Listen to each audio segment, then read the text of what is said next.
दुनिया भर में कंफर्ट के बढ़ने की वजह से आज हर इंसान लेजी बन चुका है, लेकिन ये कंफर्ट ज्यादा समय तक टिकने नहीं वाला बिकॉज हम उस डिसिप्लिन को भूल चुके हैं जिसने इस कंफर्ट को पैदा करा था। यानी हमारी लाइफ में इतना कंफर्ट इसलिए ही है बिकॉज हमारे से पहले आने वाली जनरेशंस ने बहुत काम करा था और उन्होंने बहुत कुछ सैक्रिफाइस करा था। लेकिन आज की मॉडर्न जनरेशन ये सोचती है कि सुख और शांति को मेंटेन थोड़ी करना होता है।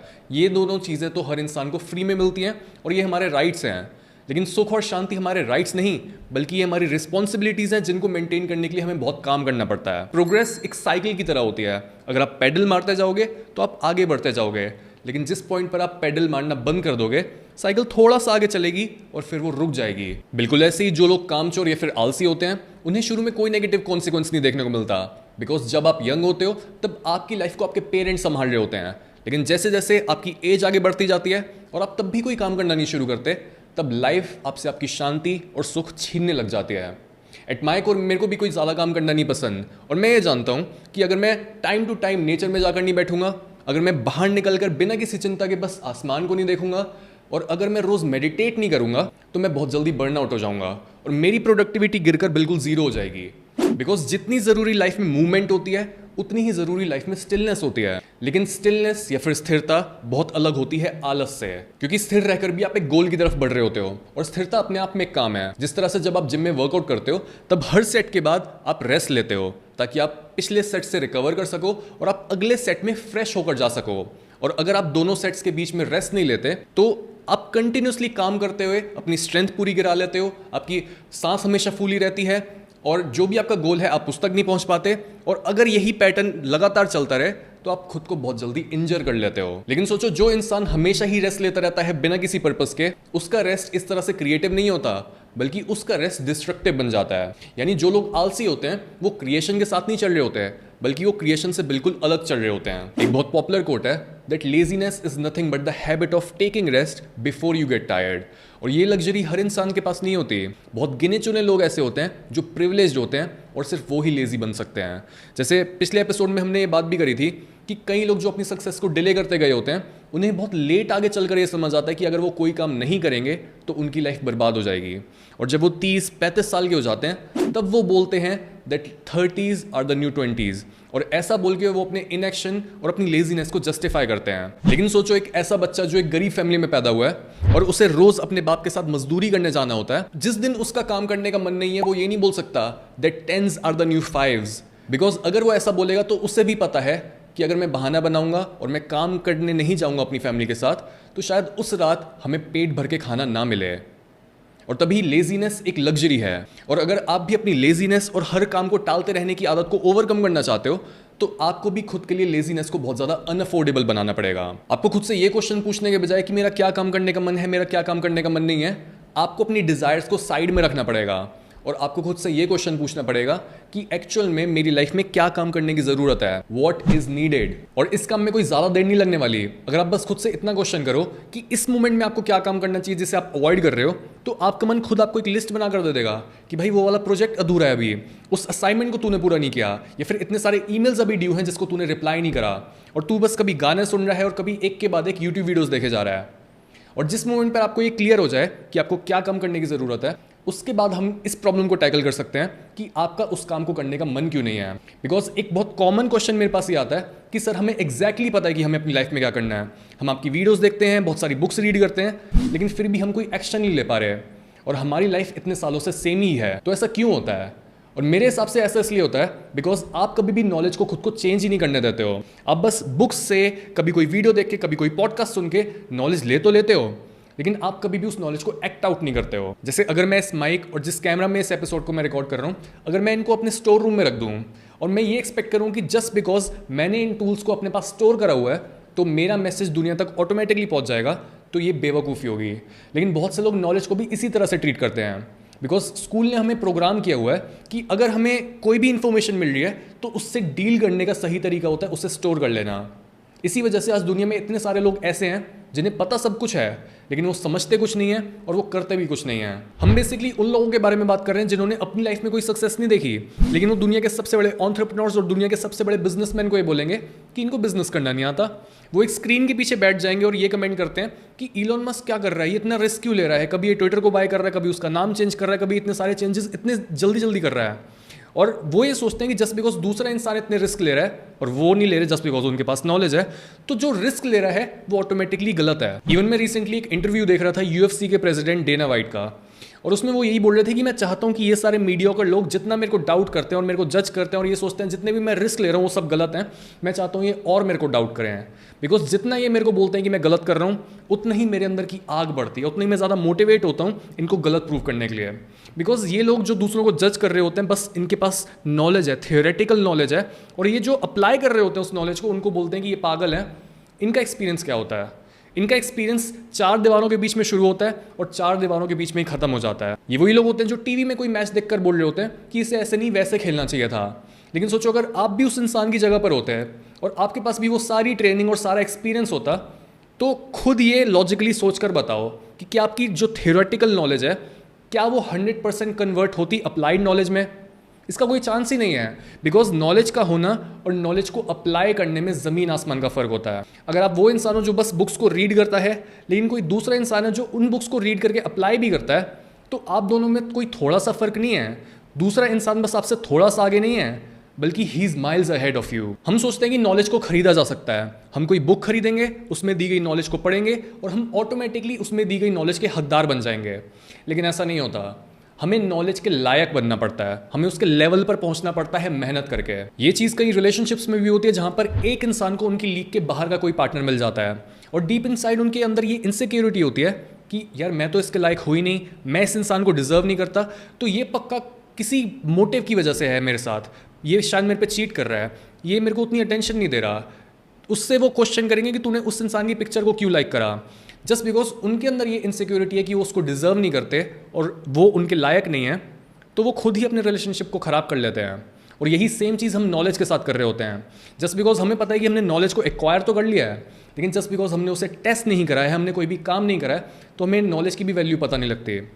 जैसे अगर मेरे पास ये ओशो की बुक है, अगर मैं बस इसको पढ़ूँ और जो भी इसमें नॉलेज दी है उसको चुरा के अपने दिमाग में डाल लूँ, तो जो मेरे दिमाग में नॉलेज होगी वो ओशो की होगी।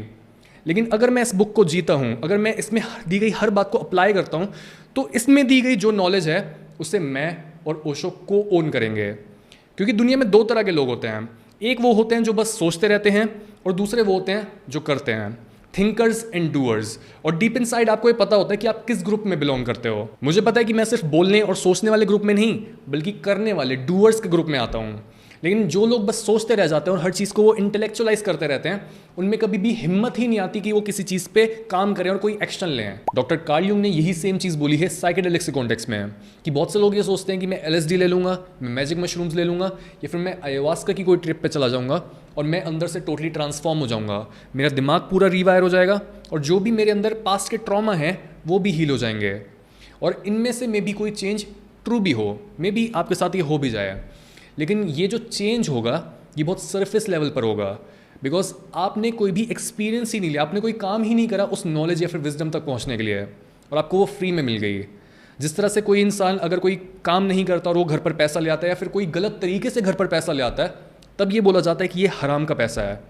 और बिल्कुल ऐसे ही जब आप कोई बिना काम करे, बिना किसी एक्सपीरियंस के नॉलेज या विजडम तक पहुंच जाते हो, तब वो नॉलेज या विजडम भी हराम की होती है। तभी कार्ल युंग बोलते हैं beware of the unearned wisdom. जिस तरह से एक लॉटरी विनर होता है, उसको बहुत सारे पैसे मिल जाते हैं बिना कोई काम करे, जस्ट बिकॉज उनका लक उनके साथ में होता है, लेकिन जस्ट बिकॉज उन्हें उस पैसे की वैल्यू नहीं पता होती है और उन्होंने वो काम नहीं करा होता जिसके थ्रू पैसा आता है, वो बहुत जल्दी उन सारे पैसों को लूज कर देते हैं।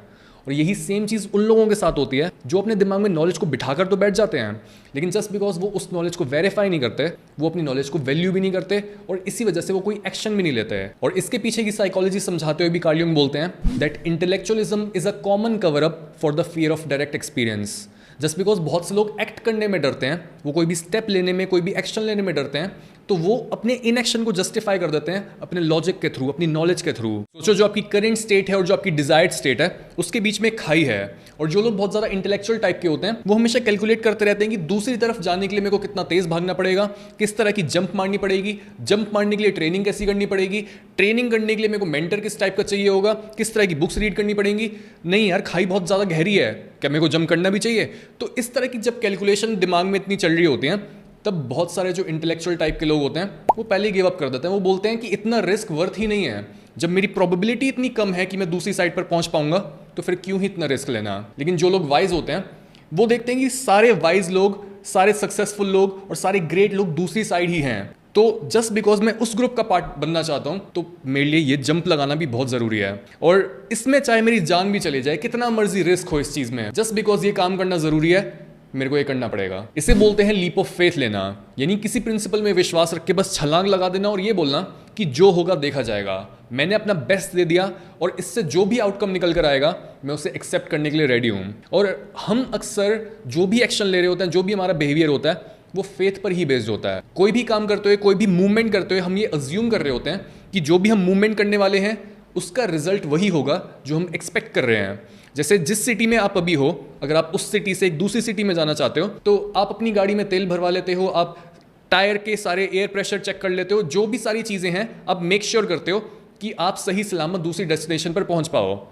लेकिन इस बात की कोई गारंटी नहीं है कि रास्ते में कोई प्रॉब्लम नहीं आएगी, आपके टायर पंचर नहीं होंगे या फिर गाड़ी बीच में रुक नहीं जाएगी। कुछ भी हो सकता है, मे बी आपका एक्सीडेंट भी हो जाए, कुछ भी नेगेटिव हो सकता है। लेकिन जस्ट बिकॉज आपको ये पता है कि दूसरी जगह पर जाना ज़रूरी है तो रास्ते में जो भी प्रॉब्लम आएगी आप मैनेज कर लोगे, because you don't have any other option. और हमारी पूरी सोसाइटी फेथ पर ही काम करती है। हम ये अज्यूम करते हैं कि जिस तरह से एक चीज़ ने पास्ट में काम करा वो फ्यूचर में भी वैसे ही काम करेगी।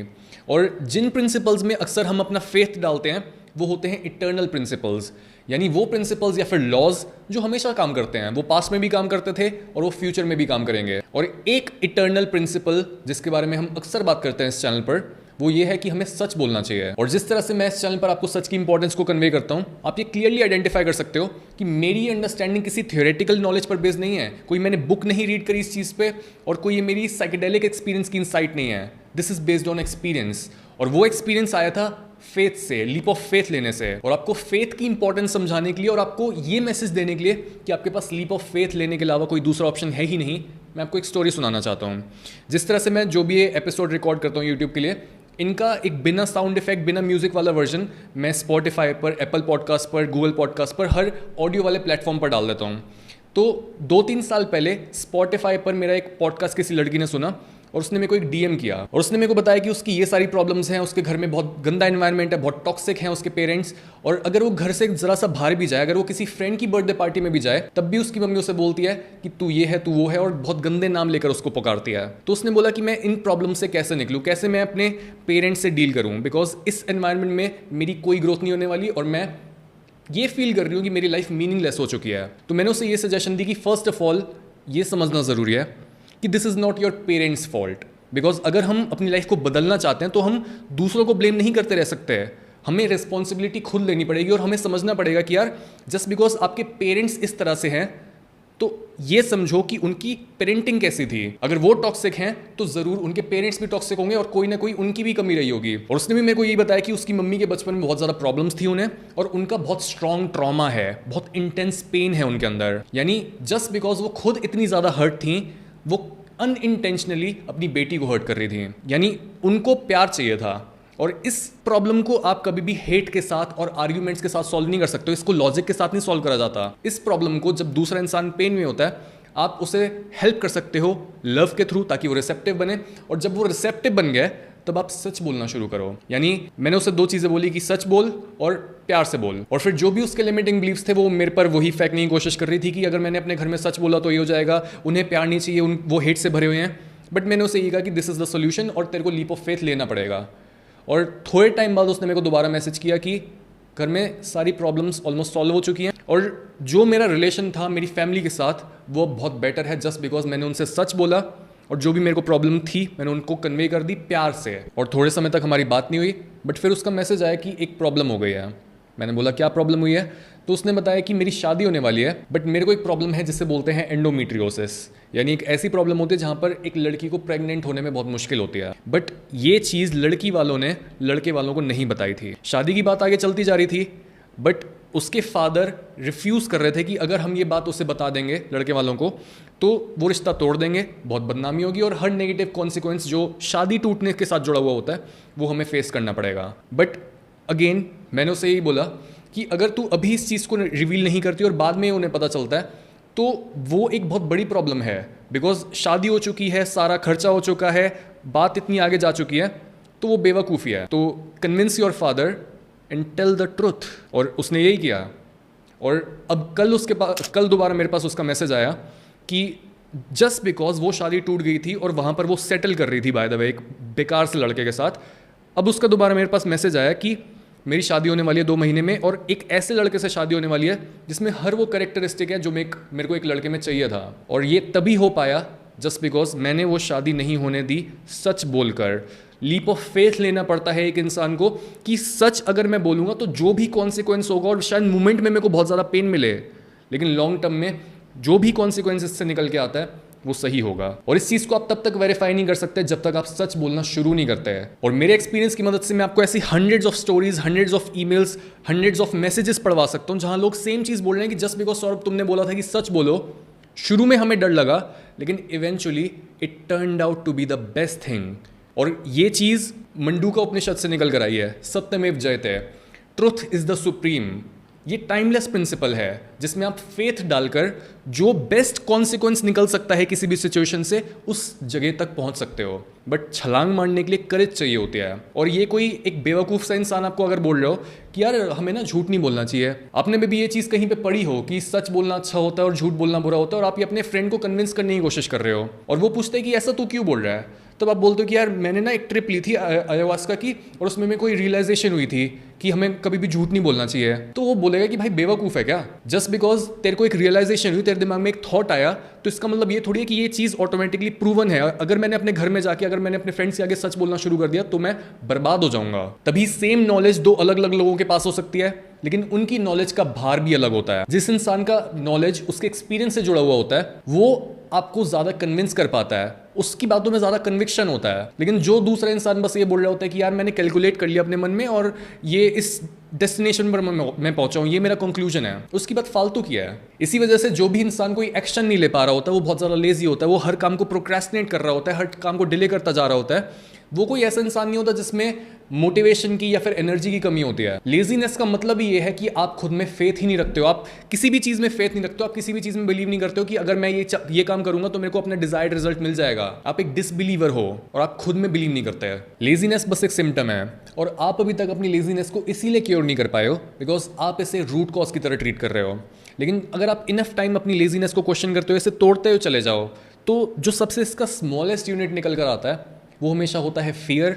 और ये डाउट कि अगर मैंने इतनी सारी एनर्जी स्पेंड कर दी, अगर इतना सारा रिस्क ले भी लिया तो भी मेरा कोई पॉजिटिव रिजल्ट निकल कर नहीं आएगा, तो भी मैं एक फेलियर ही रहूंगा, तो भी सक्सेस मेरे से दूर रहेगी। और आप इस सच तक भी बहुत ज़्यादा काम करके ही पहुंचते हो कि यूनिवर्स एक्चुअल में बहुत ज़्यादा फेयर और बहुत ज़्यादा गिविंग है। और जो कोई भी इंसान हर उस प्रिंसिपल को फॉलो करता है, हर वो काम करता है जिस काम को करने से रिजल्ट मिलता है, तो उसे भी रिजल्ट मिल जाता है। इट डजेंट मैटर उसकी एज क्या है, इट डजेंट मैटर उसके स्किन का कलर क्या है, इट डजेंट मैटर उसकी नेशनैलिटी क्या है, उसका जेंडर क्या है। ये सारे हमारे लिमिटिंग बिलीफ्स होते हैं कि अगर मैं एक लड़का हूँ, अगर मेरी शक्ल ऐसी है, अगर मेरे जीन्स वैसे नहीं है, अगर मैं उस तरह की फैमिली में पैदा नहीं हुआ था तो मैं सक्सेसफुल नहीं हो पाऊंगा। जैसे रिसेंटली मेरे पास एक डीएम आया जहाँ पर एक इंसान बोलता है कि सर मैंने अपनी लाइफ में बहुत ट्राई किया कि मैं सक्सेसफुल बन पाऊँ लेकिन मेरे को बार बार फेलियर मिला, जिसकी वजह से मैं डीमोटिवेट हो गया। और मैंने रिसेंटली एक रील देखी पुनीत सुपरस्टार की जहाँ पर वो ये बोल रहा था कि मैं तो बस अब किस्मत के भरोसे हूँ और अगर मेरी किस्मत में पैसा होगा तो पैसा खुद चलकर मेरे पास आएगा। और ये उसने मेरे को रील भेजी भी। और ये सोचो यार कितनी सरफेस पर लोग किसी भी इन्फ्लुएंसर से इन्फ्लुएंस होकर बैठ जाते हैं और यही सोचते हैं कि यार ये तो सच बोल रहा होगा, but this is his brand. और ज़रा सा मेरे को खोदने पर ही ये पता लगा, उसके 1-2 इंटरव्यू मैंने देखे और वो वहाँ पर खुद बंदा ये बोल रहा है कि मैंने थ्रू आउट अपनी जर्नी वायरल होने से पहले हंड्रेड्स ऑफ वीडियोस डेली बनाई, मेरा थाउजेंड्स ऑफ वीडियोस का बैकलॉग था और तब जाके मैं फेमस हुआ। यानी एक नॉर्मल इंसान जस्ट बिकॉज उसकी ब्रांड ऐसी है कि वो कोई काम नहीं करता, एक नॉर्मल इंसान ये सोचता है कि यार ये तो खाली बैठा रहता है, ये तो बेरोजगार है, ये तो कोई काम कर ही नहीं रहा, इसको क्यों सक्सेस मिल रही है, इसको क्यों इतना फेमस किया जा रहा है। लेकिन जस्ट बिकॉज आप उसके वर्क एथिक को नहीं समझ रहे, आप बस सरफेस लेवल पर उसे जज कर रहे हो या फिर उसे फॉलो कर रहे हो, आप ये नहीं समझ रहे कि मैं इस इंसान से सीख क्या सकता हूँ। अब एक इंसान अगर हंड्रेड्स ऑफ वीडियोस डेली बना रहा है और आप ये बोल सकते हो कि यार वो वीडियोस तो काम की भी नहीं है, उससे तो किसी की लाइफ भी चेंज नहीं हो रही, बट अगर वो जाने अनजाने में उन्हीं सेम प्रिंसिपल्स को फॉलो कर रहा है जिनसे रिजल्ट आना पक्का होता है और वो ये विश्वास रख रहा है कि चाहे मेरे को अभी रिजल्ट ना मिले, चाहे मेरे को कभी रिजल्ट ना मिले, लेकिन जस्ट बिकॉज ये काम करना ज़रूरी है, मैं इस काम को करूँगा, तो इवेंचुअली उसे आगे चलकर रिजल्ट दिख जाता है। और यही होता है लीप ऑफ फेथ लेना, विश्वास करना कि अगर मैं काम करता रहूं और खुद को इंप्रूव भी करता रहूं, ये नहीं कि बस आंख बंद करके काम करता रहूं, समझ के साथ काम करता रहूं, तब इवेंचुअली आप वहां पर पहुंच जाते हो जहां पर आप पहुंचना चाहते हो। कितने सारे लोग ऐसे होते हैं जो अपने आप को पूरा डेडिकेट कर देते हैं अपने स्पोर्ट की तरफ, और वो सिनोनिमस बन जाते हैं उस स्पोर्ट के साथ। जैसे जब भी हम क्रिकेट के बारे में सोचते हैं तब कोहली, तेंदुलकर, धोनी, ये लोग खुद ही दिमाग में आ जाते हैं। जब आप बास्केटबॉल के बारे में सोचते हो तब कोबी ब्रायंट, माइकल जॉर्डन, ये खुद दिमाग में आ जाते हैं। जब आप WWE के बारे में सोचते हो तब John Cena, Brock Lesnar, Undertaker, ये खुद दिमाग में आते हैं, बिकॉज उन्होंने इतनी मेहनत करके खुद को घोल लिया है उस प्रोसेस में। पूरा वो प्रोसेस से इतना ज़्यादा जुड़ चुके हैं कि आप उनमें और उस खेल में डिफरेंस ही नहीं बता सकते हैं। एक मेरे पास रील आई थी विराट कोहली की, जहाँ पर वो ये बोल रहे थे अपनी गेम को समझाते हुए कि किस तरह से हम अच्छे तरीके से गेम खेल सकते हैं। वो ये बोल रहे थे कि जब भी आप अपने दिमाग को बहुत ज़्यादा यूज़ कर रहे होते हो तब आप अच्छा कुछ भी प्ले नहीं कर सकते हो, और आपको फ्लो में जाना होता है, आपको उस गेम में घुल जाना होता है। नॉर्मल जो लोग होते हैं उनको ये समझ नहीं आता कि यार ये क्या बोल रहा है कि दिमाग को ऑफ कर लूँ, क्या मैं बेवकूफ़ बन जाऊँ? नहीं, ये जो बात होती है ये बात हो रही है फ्लो स्टेट की, कि आप इतना कैलकुलेशन नहीं कर रहे हो कि मैं करूँ ना करूँ, करूँ ना करूँ, बिकॉज इस तरह आप अपना बेस्ट एफर्ट नहीं दे सकते हो और आप अपना बेस्ट वर्क प्रोड्यूस नहीं कर सकते हो। आप कभी भी 100% सर्टिनिटी के साथ ये नहीं बोल सकते कि जो भी आप एक्शन लेने वाले हो उसका रिजल्ट पॉजिटिव आएगा या फिर नेगेटिव, कि आप सक्सेसफुल बनोगे या फिर अनसक्सेसफुल। जिस तरह से पहली सीढ़ी पर पैर रखने के लिए आपको आखिरी सीढ़ी को देखने की जरूरत नहीं है, वैसे ही आपको अपने एंड रिजल्ट में इतना घुसने की जरूरत नहीं है कि क्या मैं सक्सेसफुल बनूंगा, क्या ये जो भी एक्शन मैं लेने वाला हूं कुछ मेरे को वापस देगा। जिस तरह से कृष्ण ने भगवद गीता में बोला है कि तुम फल की चिंता मत करो कि एंड रिजल्ट क्या होगा मेरे काम का, तुम्हारा जो कर्तव्य है, जो तुम्हारी ड्यूटी है, बस उसे पूरा करो और एंड रिजल्ट तुम्हें ऐसा मिलेगा जिसकी तुम कल्पना भी नहीं कर सकते हैं। इसलिए ये बोलना बंद करो कि मैं लेजी इंसान हूं, मैं अपनी लेजीनेस को कैसे ओवरकम करूं। अपने अंदर साहस लाओ और मार दो दूसरी तरफ छलांग। और अगर आपको ये एपिसोड पसंद आया हो तो इसे लाइक करो। अगर आपको ये एपिसोड पसंद ना आया हो या फिर आप किसी भी बात से डिसएग्री करते हो तो डिसलाइक करो और कमेंट्स में एक हेल्दी डिबेट करते हैं और एक दूसरे की मदद करने की कोशिश करते हैं। ऑल्सो मैं एक अनाउंसमेंट करना चाहूंगा कि 25 अगस्त 2023 को हम गांधी यूनिवर्सिटी को लॉन्च करने वाले हैं, जहां पर आपको अलग अलग सब्जेक्ट्स और अलग अलग कोर्सेज मिलेंगे साथ में लाइव क्लासेस के साथ। बिकॉज मैंने आपसे ये फीडबैक लिया है कि जब भी आप कोई प्री रिकॉर्ड कोर्स लेते हो तब आपकी सबसे बड़ी प्रॉब्लम यही होती है कि जो आपकी स्पेसिफिक प्रॉब्लम है, जो आपकी स्पेसिफिक इशू है, उसको दूसरा इंसान सॉल्व ही नहीं कर पाता। इसलिए चाहे आपको अपना कॉन्फिडेंस बढ़ाना है, चाहे आपको अपने ट्रॉमास को हील करना है, चाहे आपको ज़्यादा मैस्कुलिन बनना है, अलग अलग टॉपिक्स, बहुत वेरीड टॉपिक्स पे हम कोर्सेज बना रहे हैं और ये सब आपको मिलेगा under one package. So stay tuned.